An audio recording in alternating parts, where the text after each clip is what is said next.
Guys, if you like Dragon Ball Hakai, today is the best day for you to subscribe to our Patreon. We started publishing about 3 pages a day of the next chapter of Dragon Ball Hakai. In addition, you will also have access to several other stories created by our team, including Dragon Ball Shinken. By collaborating with our Patreon, you help us keep Dragon Ball Hakai alive and have a lot of benefits. Become a member of our community too. The link is in the video description and in the pinned comment. I'm waiting for you there. Recently in Dragon Ball DAIMA, we were introduced to a new dimension that had only been mentioned before in anime, the famous Makai, also known as the Demon Realm. But what most people don't know is that this dimension is much more complex than just a place where a bunch of demons live. The Dragon Ball DAIMA anime is aiming to explore this place, but the truth is, there's still a lot left to uncover, and many mysteries remain. However, a lot of these mysteries can easily be explained if we refer to the official guides and statements from Akira Toriyama himself. With that in mind,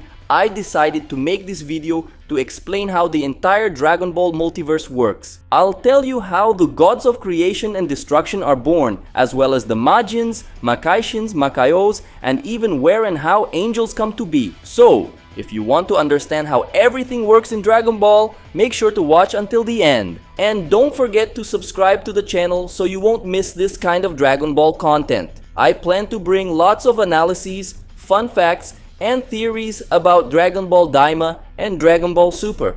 If you're a Dragon Ball fan, I'm sure you'll love this channel. So, without further ado, let's get started.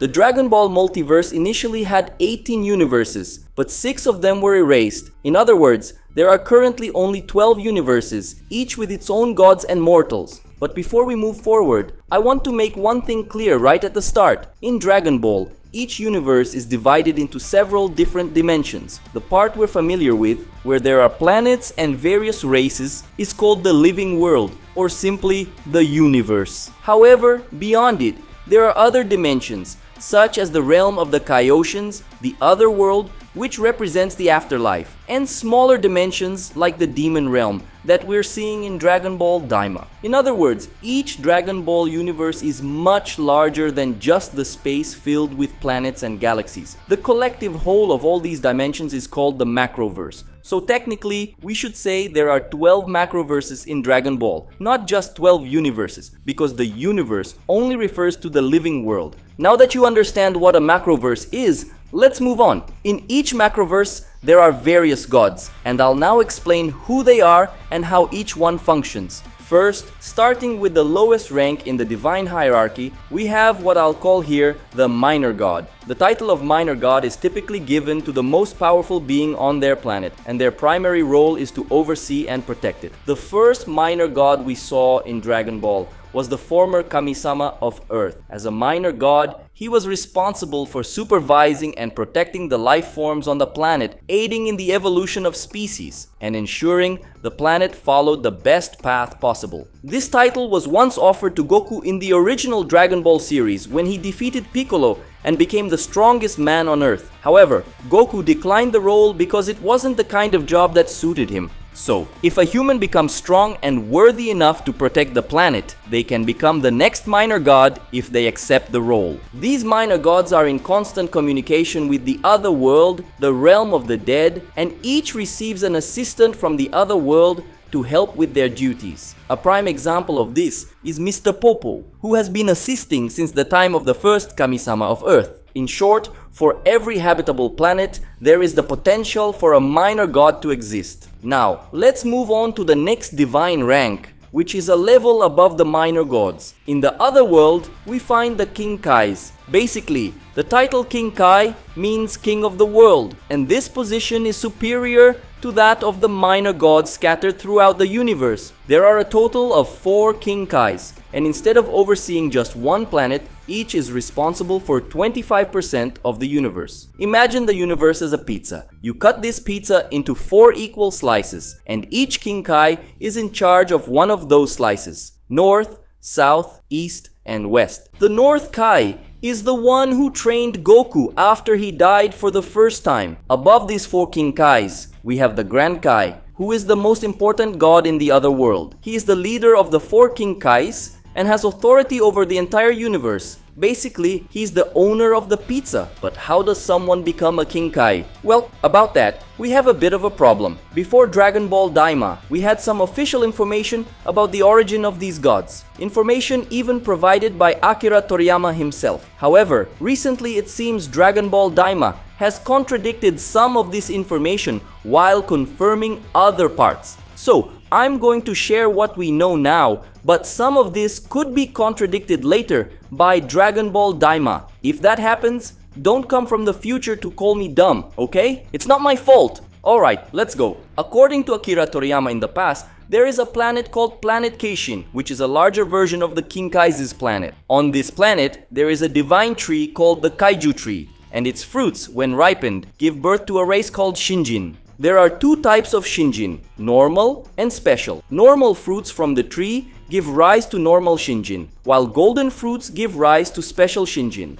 Normal fruits grow fairly frequently, every few thousand years, but golden fruits are extremely rare. On planet Kaishin, there are about 80 Shinjin, and from birth, they spend their days living peacefully and studying various topics in a grand castle. They do this because one day, at least 4 of them will be awarded the title of King Kai. This happens approximately every 75,000 years, which is the life expectancy of a King Kai. In other words, the North Kai we all love will be replaced by another Shinjin once he reaches 75,000 years. Now remember I said there are 2 types of Shinjin? Well, special Shinjin are born with abilities and powers far above the normal ones, and because of that, they rank above the King Kais in the divine hierarchy. These special Shinjin eventually become Supreme Kais or Kaioshins. Kaioshins are the gods of the King Kais, the gods of gods, and they oversee not just the universe but also the afterlife. If the Grand Kai is the owner of the pizza, then the Supreme Kai is the owner of the pizzeria. They are responsible for creating planets and life in the universe. They are tasked with overseeing the entire Dragon Ball macroverse, including the living world and the other world. The only place they don't have authority is the demon realm. And as I mentioned,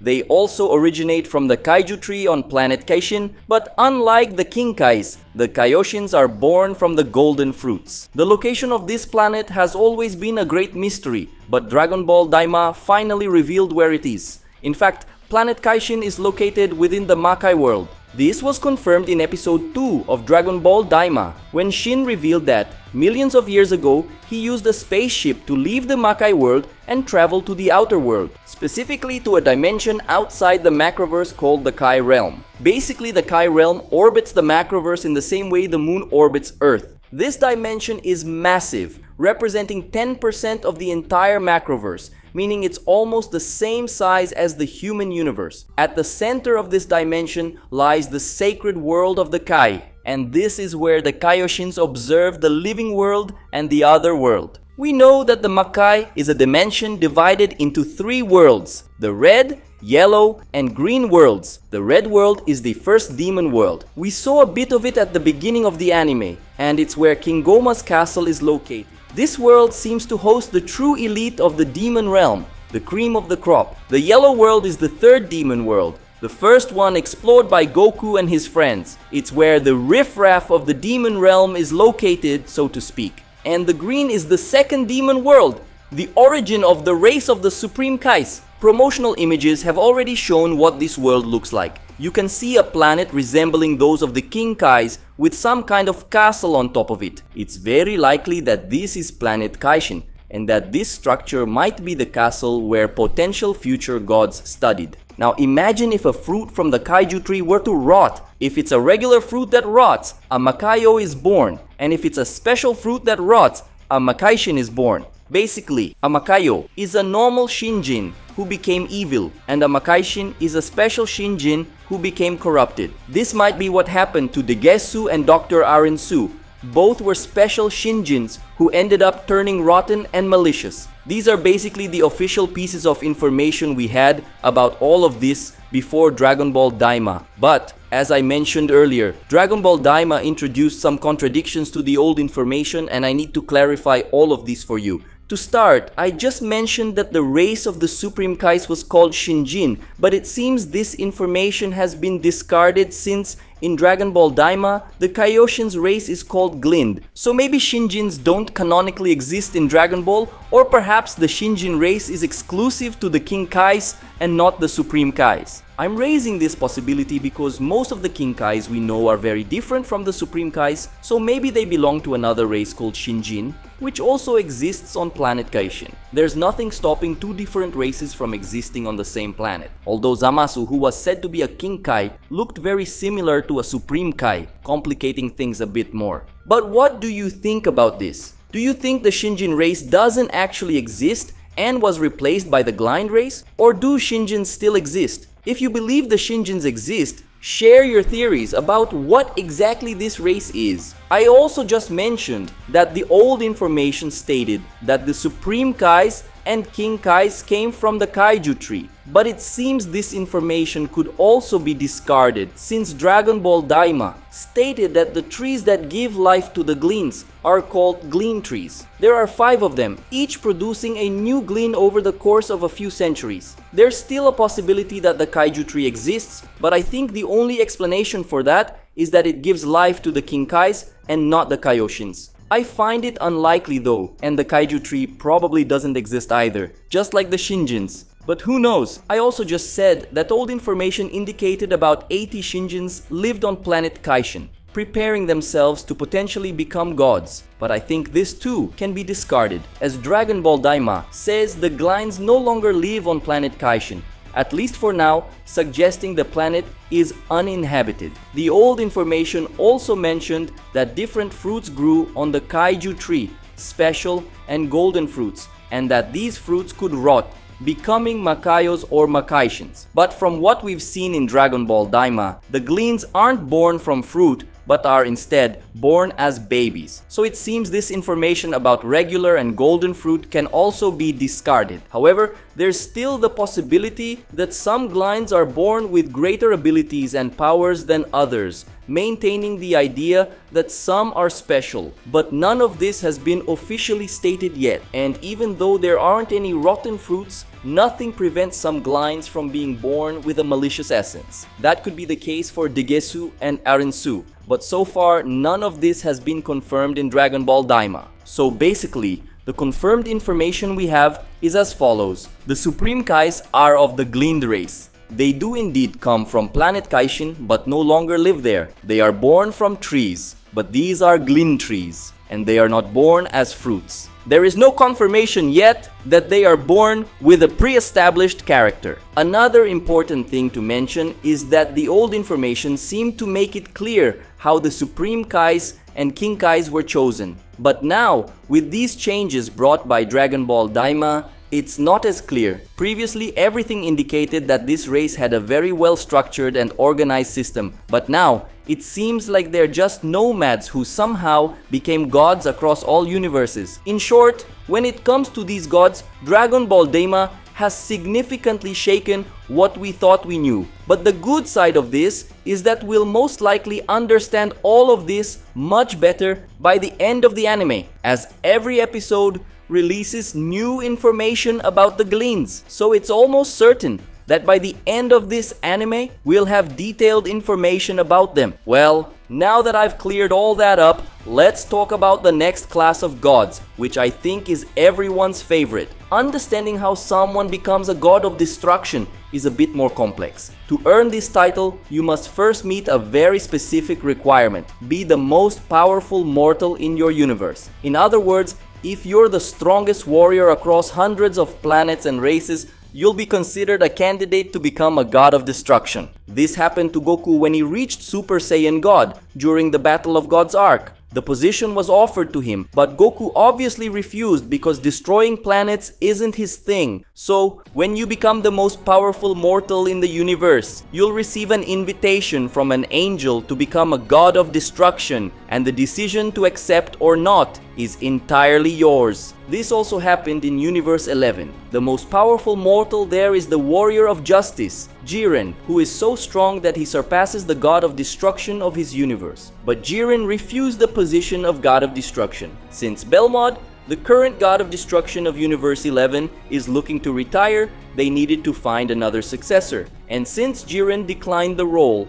the second most powerful warrior, Toppo, was chosen, and he accepted. Toppo then began training with Belmod and the angel Margarita. Once his training is complete, he'll become the new God of Destruction for Universe 11 and share responsibilities with a new Supreme Kai. But what does a God of Destruction do? In every universe, there are countless planets, some with life and others that are just empty worlds. The God of Destruction's job is to eliminate planets that bring no benefit to the universe, such as barren planets or those with no chance of sustaining life. They are also responsible for destroying planets inhabited by races that threaten the balance of the universe. For instance, if a race causes widespread harm, preventing others from developing, they must be eliminated. An example of this is the Saiyans, a race that invaded other planets, wiped out entire populations, and took over those worlds. Because of this, Bir Ross, the God of Destruction of Universe 7, ordered Frieza to destroy the Saiyans, as their endless conquests and destruction were disrupting the universe's balance. So,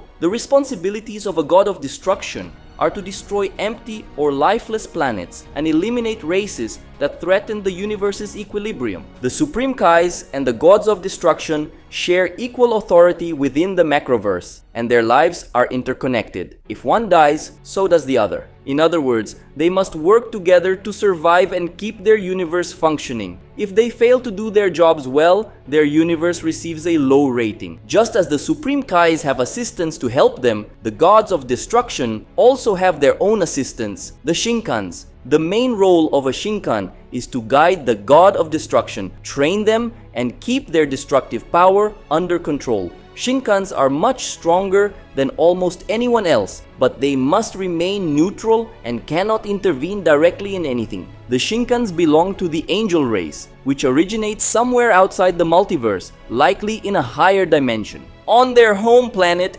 angels train and study to one day be selected as Shinkans for a God of Destruction. We saw this happen with Merus in Dragon Ball Super. He was an angel in training to become a Shinkan but failed the test because he helped Goku in the fight against Moro. When an angel interferes with the natural order of the Macroverse, they are erased due to an angelic rule. In other words, they cannot use their powers to alter the natural order of things, or they'll be erased. Angels are incredibly powerful, capable of practically anything. But how are angels born? According to a chapter in the Dragon Ball Super manga, angels indeed have a planet, as WHIS mentioned during the Universe 6 versus Universe 7 saga. We don't yet know where this planet is, but it's likely located in a dimension called the Realm of Angels. In this realm, there's an entire race of angels who train and study to one day become Shinkans. However, there might also be angels